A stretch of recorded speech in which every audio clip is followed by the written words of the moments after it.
The conventional wisdom. If you've spent any time at all researching Social Security, you've been beaten over the head with one piece of advice: wait as long as possible to claim. The gurus, the experts, the financial advisors, they all say the same thing. Delay, delay, delay. Wait until you are 70 to get the maximum possible monthly check. They make it sound like claiming at 62 is a rookie mistake, a financial sin that will doom you to a destitute retirement. The twist: my personal decision. Well, I've run the numbers, I've looked at the data, I've considered my own health, my family history, and my financial goals. And I've made a decision that goes against almost all of the conventional wisdom. I am not waiting until I'm 70. In fact, I'm planning to claim my Social Security benefits on the very first day I am eligible, at age 62. And in this video, I'm going to show you the exact math and the personal reasoning that led me to this controversial decision. The disclaimer. Now, before we dive in, a very important disclaimer. This is my personal decision based on my unique circumstances. It is not a recommendation for everyone. The right age to claim Social Security is a deeply personal choice. My goal today is not to tell you what to do, but to give you a different framework for thinking about this critical decision, a framework that the mainstream financial media often ignores. The 4 fallacies of waiting until 70. My decision is based on what I call the 4 fallacies of waiting until 70. These are the flawed assumptions that underpin the conventional wisdom. And when you start to question them, the entire argument for waiting begins to fall apart. Fallacy number 1. The break-even fallacy. The first and biggest fallacy is the break-even argument. The experts will show you a chart that says if you wait until 70, you'll get a bigger check, and you'll break even for the years you waited somewhere in your late 70s or early 80s. After that, you're in the money. But this analysis is dangerously simplistic. It ignores the single most important factor in any financial decision: opportunity cost. Let's run some real numbers. Let's say your benefit at 62 is $2,000 a month, and at 70, it's $3,500 a month. If you claim at 62, by the time you are 70, you will have collected $192,000 in benefits.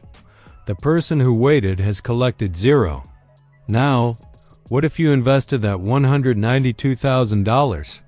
Even at a conservative 6% annual return, by the time you are 80, that money could have grown to over $340,000. The conventional break-even analysis assumes you take that money and hide it under your mattress. It completely ignores the time value of money. When you factor in the opportunity cost of investing those early benefits, the break-even age gets pushed out much, much later, often into your late 80s or even 90s. Fallacy number 2. The longevity gamble. The second fallacy is the longevity gamble. The entire argument for waiting until 70 is based on the assumption that you will live a very long life. But what if you don't? The average life expectancy for a 65-year-old American male today is about 83. For a female, it's about 86. That's right around the break-even point, even with the flawed analysis. You are essentially betting a huge sum of money, the $192,000 you could have collected in your 60s, on the hope that you will live an above-average lifespan. I don't know about you, but I'm not a gambler. I'd rather have a guaranteed benefit in my 60s, my go-go years when I'm healthy and active, than a potentially larger benefit in my 80s, my slow-go years when my health may be declining. A bird in the hand is worth 2 in the bush, especially when the bush is 20 years away and guarded by the uncertainties of life. Fallacy number 3. The spousal benefit myth. The third fallacy is the spousal benefit myth. The experts often say that the higher earner, usually the husband, should delay until 70 to maximize the survivor benefit for their spouse. And while there is some truth to this, it's not the whole story. If you and your spouse have similar earnings histories, this strategy is much less effective. And if the lower earning spouse is in poor health, it can be a terrible decision. Furthermore, this strategy assumes that the primary goal is to maximize the total lifetime payout from Social Security.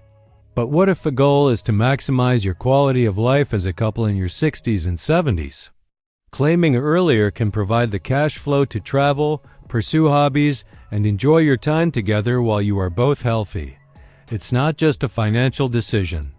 It's a lifestyle decision. Fallacy number 4. The solvency scare. The fourth and final fallacy is the solvency scare. We are constantly told that Social Security is going bankrupt.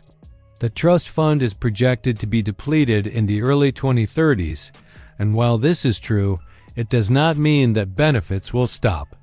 Even if Congress does absolutely nothing, Social Security will still be able to pay out about 75 to 80% of promised benefits from ongoing payroll tax revenues. But the more likely scenario is that Congress will make small adjustments to ensure the long-term solvency of the system. They might raise the full retirement age, increase the payroll tax rate, or change the way benefits are calculated. But here's the key point. If benefits are going to be adjusted or reduced in the future, doesn't that make a stronger case for claiming them sooner rather than later? By claiming at 62, I am getting my money out of the system before any potential future changes can affect my benefits. I am taking the guaranteed payout now, rather than waiting for a potentially smaller payout later. Personal framework. The lifestyle first approach. So, those are the 4 fallacies that led me to question the conventional wisdom. But my decision wasn't just about the numbers. It was about adopting a lifestyle first approach to retirement planning. Maximizing my go-go years. I believe that retirement has 3 phases. The go-go years, your 60s and early 70s. The slow-go years, your late 70s and 80s. And the no-go years, your late 80s and beyond.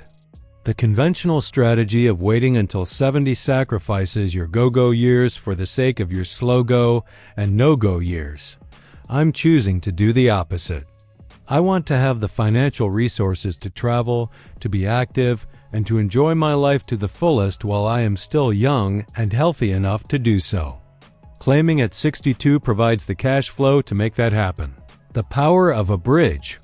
Claiming Social Security at 62 can also act as a powerful bridge that allows you to retire earlier than you otherwise could. Let's say you want to retire at 62. But your retirement savings aren't quite enough to support you.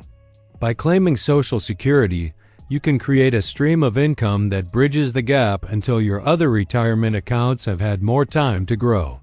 This can be a much better strategy than continuing to work in a job you no longer enjoy just to hit an arbitrary retirement date.